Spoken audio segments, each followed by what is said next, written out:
gotta understand it's all of it, and then it's us allowing our culture to be torn down and ripped down by other people too. What do you mean? You know what? I am not in any way, shape, form defending R. Kelly. I am not in any way, shape, form. She loves R. Kelly. Right, me She's too. mine. I'm not defending Puff Daddy, but I have never in my life seen a Caucasian person who has the same allegations or even worse be torn down like that.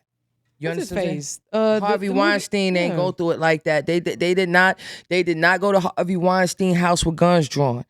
Oh, There was Jeffrey Epstein was allowed to do whatever it was that happened in that cell.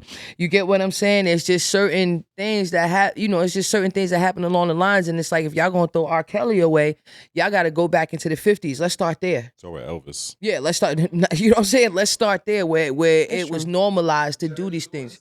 I was just about to say that too. You know what I mean? And it's normalized, and I just feel like everybody's full of shit nowadays. I really do. I feel like I was 17 in high school. I know how them bitches was built in my high school. And I know how old the men was coming with them cars. Mm-hmm. I feel like, to throw away their catalogs, like the bike people, the bikes in the house. They said that they took down Puffy Music. What's the bikes in the house? What is it? Tronics? What's that? The Platonic? What's the bike? Oh. Peloton. They took down Puffy Music and everybody else who was on Bad Boy. What Biggie got to deal with that? You get what I'm saying? So imagine how many other companies can tear down a legacy of so many people who worked hard. You get what I'm saying? It don't happen like that in other places. You can still watch a Weinstein movie no matter where you go. Woody Allen, oh my God. He's still popping. Roman Polanski. Yeah, Polanski. All of them. Yeah. I agree. And Bad Boy is a record label, but at the same time, even though Puffy's in the forefront, Peloton said we getting rid of Total, we getting rid of Biggie, we getting rid of 112, we getting rid of anything that was associated with you. And I don't see y'all do that with nobody else. That's really interesting. I didn't know that they did, because there are so many artists affiliated either directly or like indirectly with Puffy. Yeah, with Diddy. That's... So imagine you trying to take all those people down. Like, I feel strange about a lot of things right now. Like, I feel strange about Angel Reese and Caitlyn Carter, whatever. Caitlyn or whatever. I feel strange about the situation. What you mean? Because I know that none of us gave a fuck about no female basketball until Angel Reese was in there like this and doing all that, and we started paying attention. Not taking away from Caitlyn, but it's just so crazy how, like, right, they giving her all the credit. They saying she's the reason why everybody gonna watch the WNBA, and it's like it's overshadowing Angel Reese. And then I see our people riding with Caitlyn. I don't give a fuck how good she is. Nobody should be out here saying nobody else's name except our people's name. But we throw each other under the... Man, y'all better get back to these dinner questions. No, I think this is legit. Y'all want to have a good time. I do want to point out that the best team ever is the Houston Comets. Just let y'all know, rings on rings on rings. You know, I grew up with the WNBA. I don't know about all y'all new watchers. I remember growing up, and I would watch like just old movies or movies that were just like at that time, and you would see like, when there'd be like white families, and they'd be like, yeah, that's my great-great-grandfather. It's a whole portrait of him in this big-ass house. Yeah, you talk. And like, I never met him, but, he set up our family.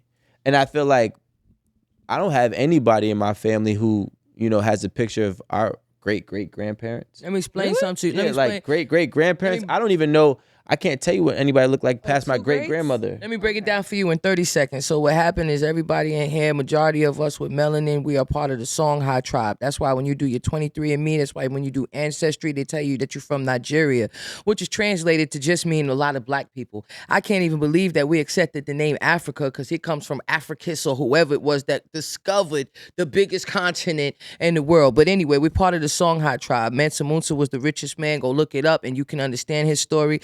The king of Mali already came here to America 200-300 years before Columbus even came here. If you look up Columbus' diary, he will tell you how the weaponry that was found here was found, it's the same as the ones that we was using over there. Because the only reason why is because the king of Mali was looking over the ocean and he said, what's over there? He sent about 6 boats. One came back, talked about a whirlpool. He said, you want to do something right? You got to do it yourself. He took 3,000 ships of his men. He took 1,000 ships of quote unquote slaves and, animals and everything. And they never came back. So Mansa Musa is the one who took over the whole thing, and he became rich. And if you go research that, then you'll understand how Islam spread so much amongst our people. See, the problem is we are disconnected from the information, and we are disconnected from each other, and we don't know who the fuck we are, what the fuck we are. So that's why we will treat an artist who's 30 years old, 40 years old, 50 years old like that. But anyway, that's where the proverb comes from. Two brothers fight, we lose the land. Let the enemy come in. The reason why they're not giving y'all reparations is because of this. We sold us to them. So when y'all sitting here, oh, they owe us so much money. Imagine me buying a BMW and then I got to pay again for the BMW. Y'all niggas need to understand that they be like, oh, they came and stole us from Africa. Bullshit. It was two brothers who was fighting. This was in the at the end of the 1400s, beginning of the 1500s. If y'all go look it up, Christopher Columbus would have never been able to make it to America if it wasn't for the Moors. But anyway, I beg y'all to go read the history of gold. Fuck what the fuck Drake and Kendrick is talking about. Fuck what these housewives is talking about. Like, go learn. Just follow the money. You ain't got to follow who's black, who's white. Go follow the money, and then you will understand everything that's going on today. Elon Musk, his grandfather, who's part of stealing the patents from the real Nikola Tesla. Let me shut up for some niggas kicking the fucking door. But anyway, so y'all, what happened was the two brothers was fighting. They was losing money because Timbuktu was one of the greatest libraries cities ever. Go read up on Timbuktu. They started losing communities. So the only way for them to generate money to fight each other, we're brothers. The biggest tribe ever, the richest tribe ever, but I want to run it because we didn't have succession like the Europeans. So if you die, you the king. When you go, me and her gonna fight for whoever, you know what I'm saying? Long story short, in order for me to fight you, I need horses. So I am going to go to these villages. I am going to go steal my people. I am going to go sell my people so that I can fight my people. So you wonder why they ain't got no fucking respect for us. You wonder why they not giving us no fucking reparations, because we don't know how the fuck we got here. We put ourselves here. We are the richest people on this earth. Whether you talking about the resources, this nigga right here is worth $25 million. And the reason why is because his skin tone is going for $375 a fucking ounce. Now explain to me, how the fuck is this thing that makes him dark $375 an ounce? I'ma shut up. Ask me some sex questions. Did you have a white dick? Nah, but Pablo real light skin. Pablo light skin, nigga. Yo. See, it's in your mind, though. Nigga, nobody. No, but I think that, I mean, I know that me and Rome had a similar conversation about this when we were talking about tracking down our history on the Tuesday, if not last Tuesday, the one prior. And I think that is dope. And I love the fact that we have spaces like this where we can start to, because there's people that's running around with the false narrative. We all are. Yeah. You know what I'm saying? All of us. And we're married to it.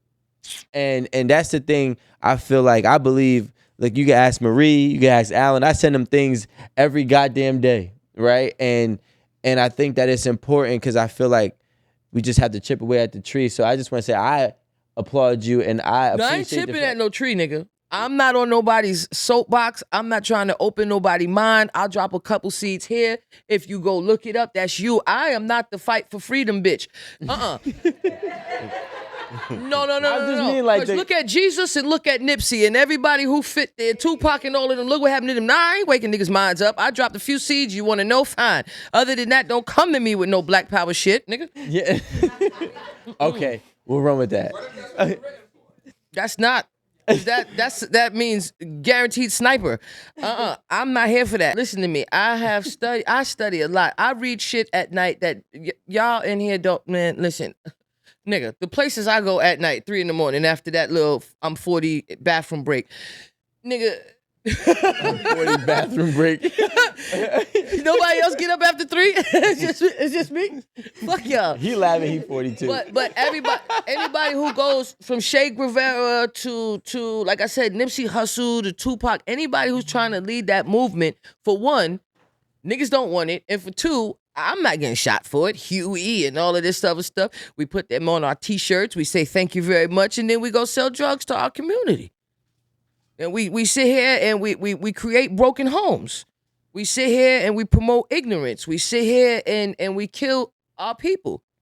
So why the fuck am I gonna stand up there? Come on, niggas, pow! And then we go back to the say, y'all might mention me at the barbecue. Like, fuck all that, man. Well, if you had to give advice for, I guess, let's just say our community and relationships, and or just keeping the family name, what advice would you give somebody who's 15 years old watching this right now? It only take one thing to spark your mind and to spark to go following knowledge. So what led me on the quest was in 2012 they said the world was gonna end. Oh my God. So I went and started studying everything from the photon belt and things of that nature and all of it. And then it just leads you down a rabbit hole. Be very careful with the rabbit hole because you could get information that is misinformation. So be extremely careful with that. And I'm just a sponge. I learned more after high school in my 20s, 30s, you know what I'm saying, just researching stuff than I ever learned in school. Hey, man, y'all get mad at me all you want. Like, I hate when everybody be walking around. We were all kings and queens in Africa. That's bullshit. Because who was taking care of the horses? Who was cooking the food? Who was the head of the army? You know what I'm saying? So I think that's bullshit. I just feel like if you got it, you got it. You know, me coming from my family, my Aunt Sylvia is the one who had the extreme talent, and she went after it. My grandmother was a bigger star than my Aunt Sylvia initially. But she wanted to go get married, be a straight woman, have a family. Now, none of you niggas know her name. Wanted to be an average person. You know what I'm saying? So I just feel like whatever's, meant for you is meant for you. Just go hard and don't stop. I am the poster child for not giving up. Would you rather be, I have a question, right? Yes. Would you rather be born in it? And when I say it in this aspect, I mean born in a family with success for generations, etc. Or would you rather be born the it with the it factor? Like you're it. I'd rather be the it because I noticed that I grew up around a lot of kids who come from families that are well off and they just be idiots. They don't realize sometimes what they have. Like my cousins, they throw parties and they you're fucking hip hop royalty. You get what I'm saying? Like I'm the cousin. You look at the Lannisters, you know the cousin that Sirius fucking, like I'm that nigga on the side. You know what I mean? I am not Joffrey or them. And I get a Hate that nigga. Joffrey. did I go too far? Lady Luck, first of my name, Hot Spitter, New Jersey. You know what I mean? But I just feel like, me from the outside looking in, I've just seen people who I feel like they don't take advantage enough or they might be entitled or, you know what I mean? It's different from when you get it out the mud. So I appreciate everything that's going on because I came from just growing up outside the house. You know what I mean? Like it wasn't my money. Mm-hmm. I actually want to answer that question. And this is just from, what I've personally experienced, like in my family, as well as like with my husband's family. And I'm also looking at it from my own perspective, like my grandfather and his dad, my great-grandfather, they had it. My great-grandfather, like, died owning hundreds of properties as a black man that far back. When I look at the success, how my great-grandfather was successful, my grandfather, and how they were able to make it, they obviously had it. But it took my grandfather learning from his father. And it took my uncles and my dad learning from my grandfather and me learning from my, just generation after generation. So I think every generation who's going to carry on a name, who's going to carry on wealth, so on and so forth, that someone else built, that their ancestors built, you on some level have to still have it. You may not, or actually you may have been able to get it out the mud on your own. Because I can guarantee you when I look at the things that my father-in-law was able to do versus what his kids were able to do, it's very different. They may not have had like the ingenuity or even the ability to like literally put every single thing on the line, you know, to where if you lose, you lose everything. But he did. And I also think that's because he came from nothing. When you had newspaper in your shoes in border Jamaica, like it doesn't mean anything to lose it all because you've already been somewhere where you didn't have anything. So I think that even though he had it, his sons have it, I think that you still have to have that it because just because they have it, their cousins don't have it, their other siblings don't have it. But the people who are going to keep it up and keep the name going and make sure there's a trust and the monies are invested the way they're supposed to be so that everybody else can eat, so that everybody else can enjoy the name, you still have to have those people that have it. No, I do agree. I was actually watching this video and it was talking about the most prominent families in the 1700s and 1800s. And I believe it was the Vanderbilts who basically ended up going like broke. You mean like the Vanderbilt, like the Vanderbilt lady, the one that did the jeans White and chicks? What? That was in White Chicks. Okay, go ahead. No. But like Gloria Vanderbilt, that family. yeah, so like I'm going back. No way. They one of the powerful. I mean, but they if I'm not mistaken, they still part of the families that run the world today. They are now, but they went broke.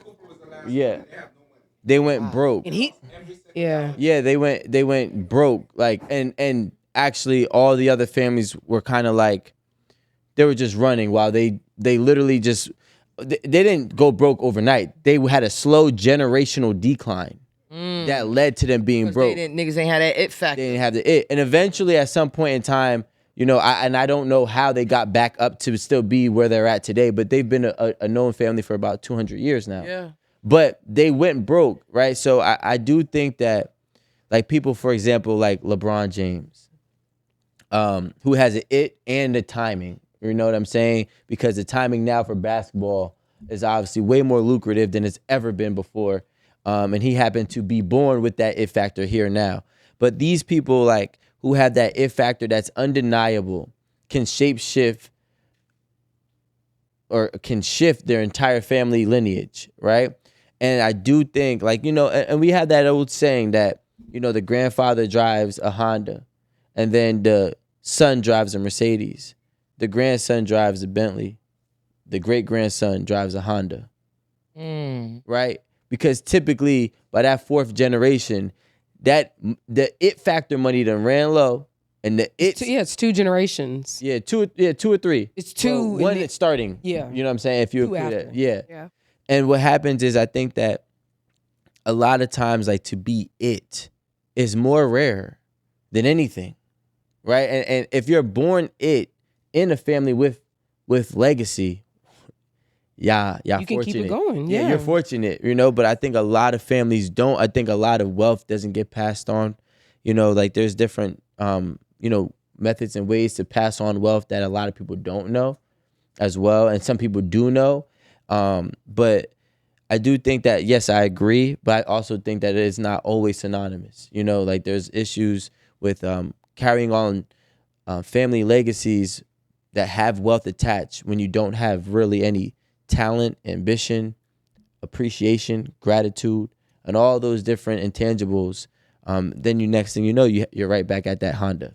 It's a game of Yahtzee because That used to be my favorite game. yeah, I watch my aunt and uncle, and sometimes like they might not have installed in the kids, you know, to carry the next one. So like my oldest cousin Joey, he was the business guy. You know, he ran Sugar Hill. He damn near became a part of Sugar Hill. But I think Part of the not the rap business, group. the group. Oh, okay. No, he did both. Okay. My cousin Joey did both. When I got my record deal, I didn't use the name because y'all didn't sign me, y'all didn't help me. So then therefore I got the name on my own. So I'm Lady Luck, independent of Sugar Hill. You know what I'm saying? But I will still say that's what I grew up around. Like my mom is the reason why, you know what I mean? So I will still say it. I'm the first hip hop baby. So like I'm the only one who's really grown up hip hop. But I just watch other people from a lot of rich families. I grew up with rich kids and they don't be having the ambition or unless it's installed in them. And that's very, very key. Because some people could teach their children how to carry on the business. And some people, they just, I don't want to do the business. I want to do hot dogs. You know what I mean? So You want to do what with hot dogs? Hot dogs. Because if you have united families and you have a nucleus, then we be able to unite and realize our value. But when you have broken homes, you really don't know how far that self-esteem goes, that those insecurities go, how they affect your children, their decisions growing up, and things of that nature. So, broken families are way more traumatizing to our communities than we understand. And that's a fact, because if you really think about it, just like misery, or hurt people, broken homes create broken homes. You got women out here who grew up with broken homes saying, I don't need a man, I don't need a father of my child in the house. You got men who weren't there for their children, or men who are now men who their father wasn't there for them, saying, my child will be all right without me. Right? This is the reality. So you got men and women, both products of a broken home, that still think that, hey, I'm all right, but you're not, right? That child will be all right. You know what I'm saying? Without the mom or the dad, whoever it is. And I think that that's the problem. And I actually hear it. And I'm not even going to lie. I was one to say it. You know what I'm saying? In situations where, I thought I was going to have a baby, and, me and her weren't really seeing eye to eye, and she ends up having a miscarriage, which in a weird way, it was a blessing. It was a blessing. No weird way, nigga. Like, because I don't want to say that, like. Well, I mean, if that was your mindset at the But time, then it was a blessing. And her mindset was, my child don't need a dad. I ain't have one. And my mindset was, well, I'm great, and I ain't have a dad. He don't need one, or she don't need one, right? So, like, as a young, and I was way younger, but that's the type of situations and the type of mindset that I feel like are programmed and conditioned in our brains. The reason why, I'm sorry. No, go ahead. The reason why so many of us are depressed, and church is not filling that void that we have, and drugs is not filling it, and all of us are walking around trying to figure out why the fuck we feel the way we do, unfulfilled, and we hide behind materialistic things and lots of sex with people, is because we don't know. No, I'm not just pointing him out. We don't know who we are, and we got separated from ourselves. We got separated from the universe. We got separated from love. So a lot of the things that we use to substitute those things and make those excuses is bullshit. I'm 42. I just lost my mom last year, right? Now, she's not here. My dad transpired years ago. I have to sit here and work through all of that trauma. Our last 10, 15 years together, best friends. The last year of her life, nigga, Thelma and Louise. But the first 25 of mine, we ain't get to talk about that. So now when you do mushrooms and you sitting in the house and you meditate, and then they rip up all of that trauma and just leave it there, you have to maneuver through that. So then I ask questions on why did my mother do certain things, because my life would have been different if she had more self-esteem, if she knew how valuable she was. But then I turn and look at my grandmother and try to blame her. But then I'm like, she would have been different if she had that. And then you go back all these generations and you stand here and you go, the reason why I'm fucked up is because they was fucked up. My mother couldn't give me $1 million. She didn't have it. You get what I'm saying? So now it's up to us to break these generational curses. It's up for us. We into astral projection. We into meditation. We are into seeking our higher selves, because I know whatever they giving us now is bullshit. These answers. Excuse me, y'all get mad if y'all want the religions, the Christianity. We throw ourselves into that. We throw ourselves into the Fendi, the Gucci, the Prada. We throw ourselves into, like I said, promiscuity. We throw ourselves into so many things outside. And that's why we're not happy inside. Amazing take. I don't even want to touch on that. Like, Go ahead. I agree. I agree 1,000%. Go. I enjoy the speaking of astral projections. Yes, sir. We have HemiSync, and you can order that. You can find it. I'm mad as hell they got it on YouTube for free now, because I spent $600 on it. But we have it's the Gateway Experience. Mm-hmm. Tell them about it. Tell them about it. Wait, what is it? It's called the Astral Gateway projection. Experience. Well, astral projection is when you leave your physical body, because we are more than our physical selves. So I ordered HemiSync. Well, that's what it's called. Is hemisphere synchronization. So it's HemiSync, but it was put together by Dr. Bob Monroe at the Monroe Institute, and this is called the Gateway Experience. I have done.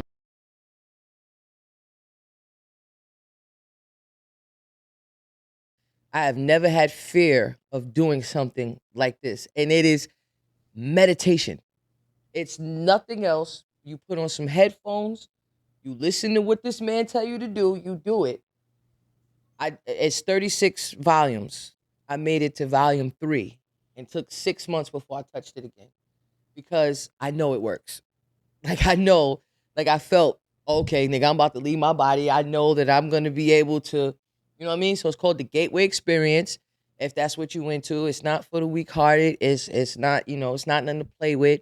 It's not a drug. It's real shit. Can we hear your like? What did you go through?